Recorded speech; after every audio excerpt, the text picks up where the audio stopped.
Top 10 Creepypasta Stories Explained. The origins behind internet's scariest legends. Welcome to a dark corner of the internet, where whispers of the uncanny and the unknown fester. We're diving headfirst into an unsettling rabbit hole, the enigmatic world of creepypasta. What are these eerie stories that haunt forums and message boards? Today we're unmasking the top 10 creepypasta legends, dissecting their origins, and uncovering the chilling elements that make them unforgettable. Before we delve into the terror, let's talk about what creepypastas are. The name itself comes from copypasta, a term for internet content that's copied and pasted around the web.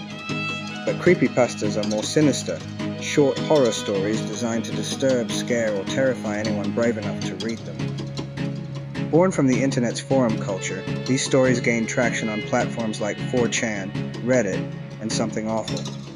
Over time, creepypastas evolved from simple, scary anecdotes to full-fledged digital folklore. They've become a breeding ground for terrifying characters, from the faceless Slender Man to the murderous Jeff the Killer.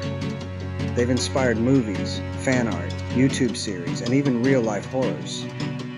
Their appeal lies in their mystery, their believability, or lack of it, and their ability to bring subconscious fears to life. Let's explore the sinister universe of creepypastas and the chills they deliver. Perhaps the most famous creepypasta of all, Slender Man, is the faceless figure who lurks in the woods, the shadow in the corner of your eye. Created in 2009 on the Something Awful forums as part of a Photoshop contest, Slender Man quickly became a viral sensation. With an impossibly tall, thin figure in a black suit and no visible face, Slender Man is a blank slate upon which we project our fears. He appears in old photographs, lures children into the woods, and stalks his victims without making a sound. But what makes Slender Man truly terrifying is his ambiguity. Is he simply a man, a supernatural entity, or a manifestation of collective paranoia? The myth spread like wildfire, sparking web series like Marble Hornets, and inspiring fan fiction, games, and even tragic real-life events. Go to sleep.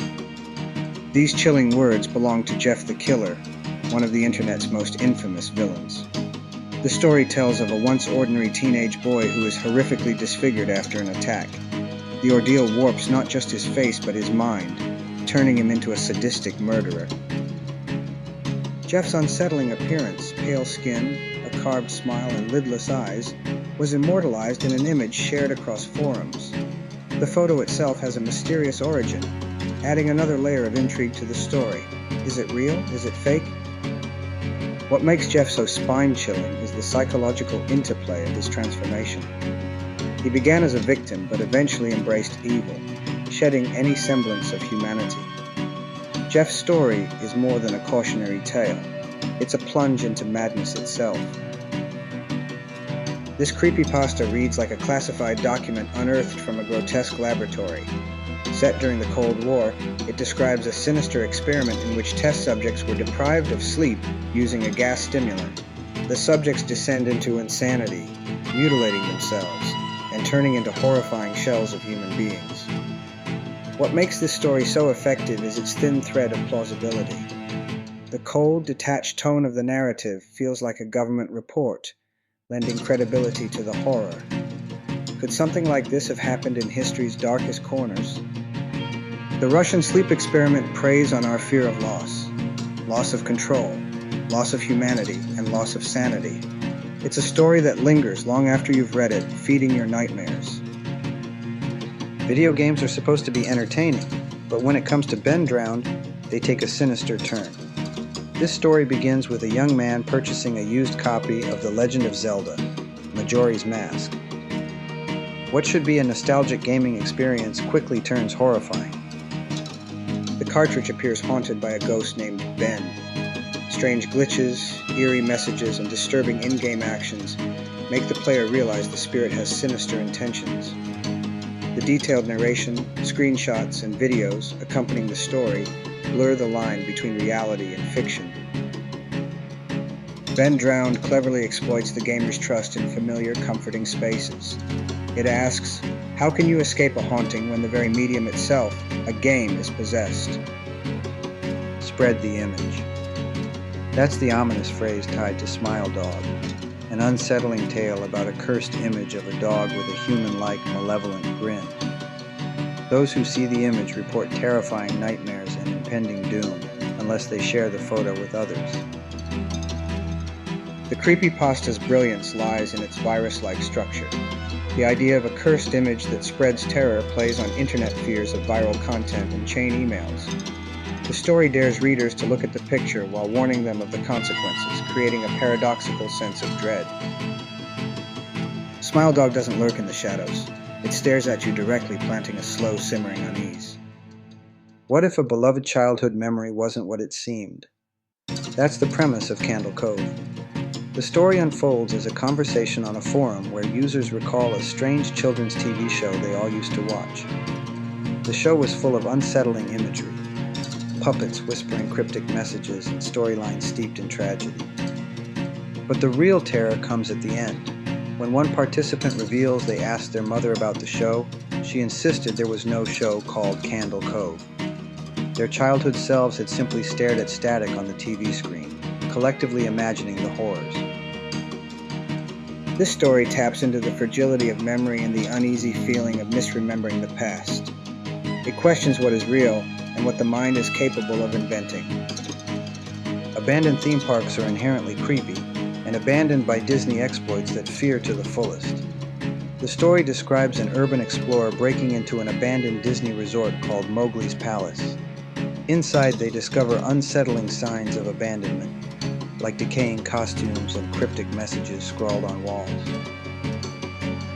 But the true horror comes when the explorer encounters a costume of Mickey Mouse that moves unnaturally. As they flee the resort, they see the costume remove its own head, revealing something horrifyingly inhuman.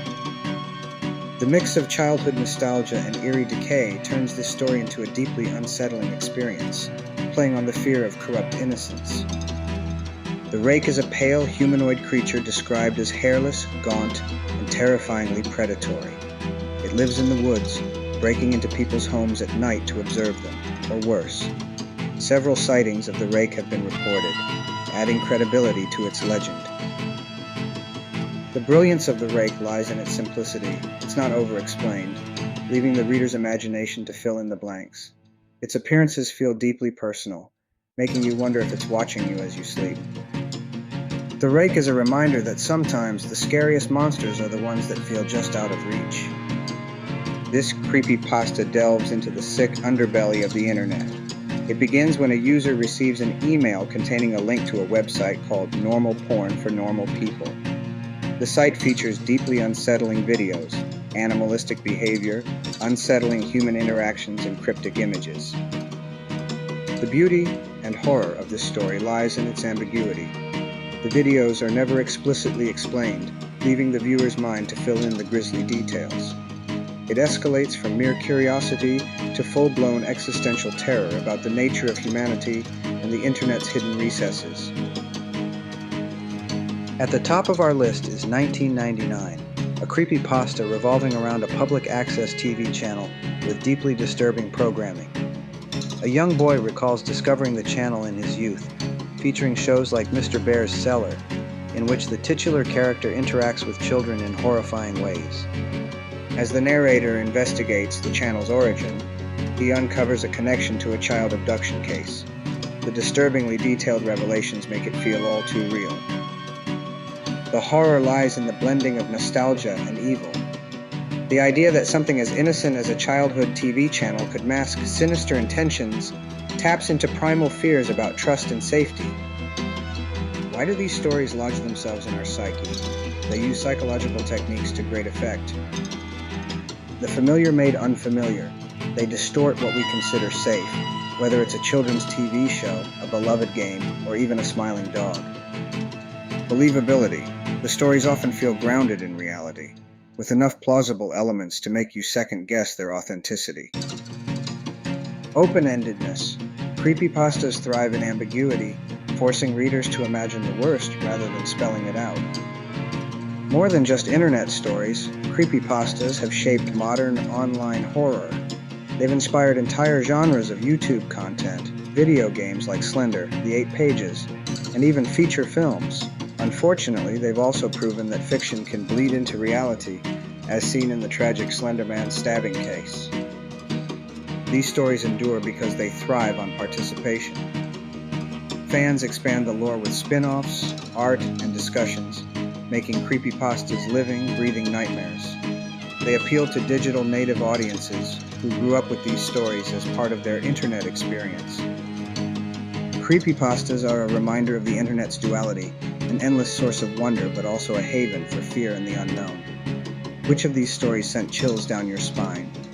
Or is there one you believe might just be real? Leave the lights on tonight. You've been warned.